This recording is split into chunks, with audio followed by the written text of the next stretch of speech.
So Ashwini Vaishnaw, the Railway Minister, very significantly said today that it was a change in the electronic interlocking system that might have caused the accident. What is the electronic interlocking system? We'll come to that. But very quickly, let's try and explain you through animation as to what exactly happened and at which point did the interlocking system went wrong.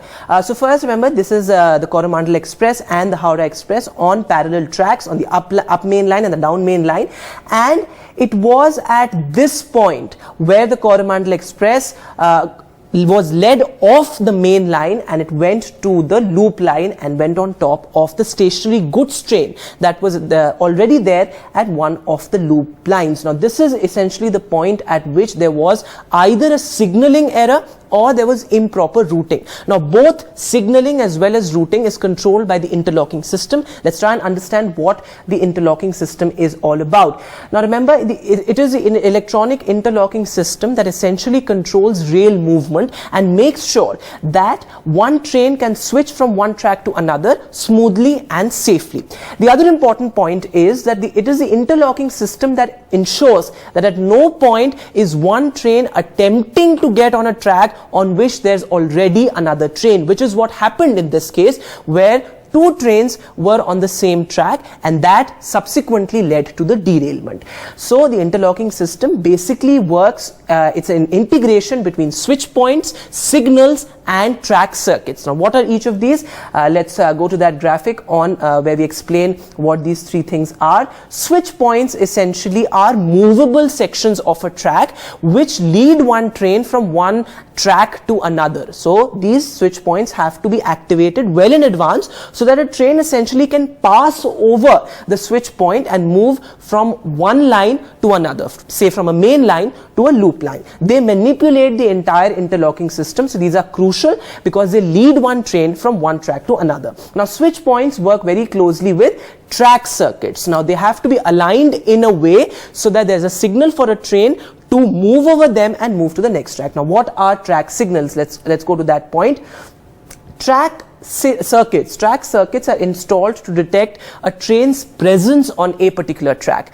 Now track circuits make sure that they detect and determine on time that a track is either occupied or vacant. Now this is crucial because it's only after the track circuits actually detect whether the track is occupied or vacant that the movable parts of the track, which are basically the switch points, they become activated and finally lead the train from one line to another. Now what is the electronic interlocking system? Now the interlocking system we've understood, but when this entire system is controlled by a software, it becomes an electric interlocking system. So basically there are electronic communication networks that control switch tracks and signals and make sure that they communicate well and they are activated well in advance for the train to switch one track and go to the other.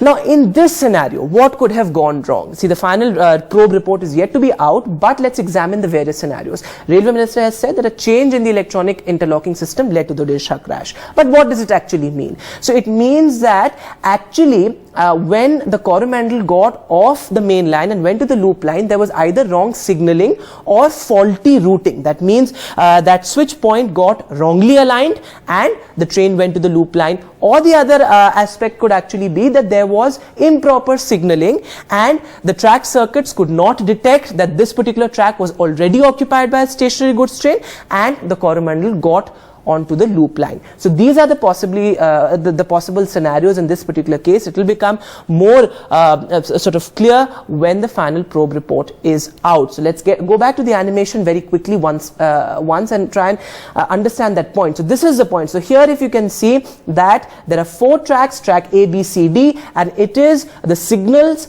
the switch points and the circuits that make sure that there is only one train at one track at one given time. So it has to be a seamless communication between these elements of the interlocking system to make sure that no such incident happens.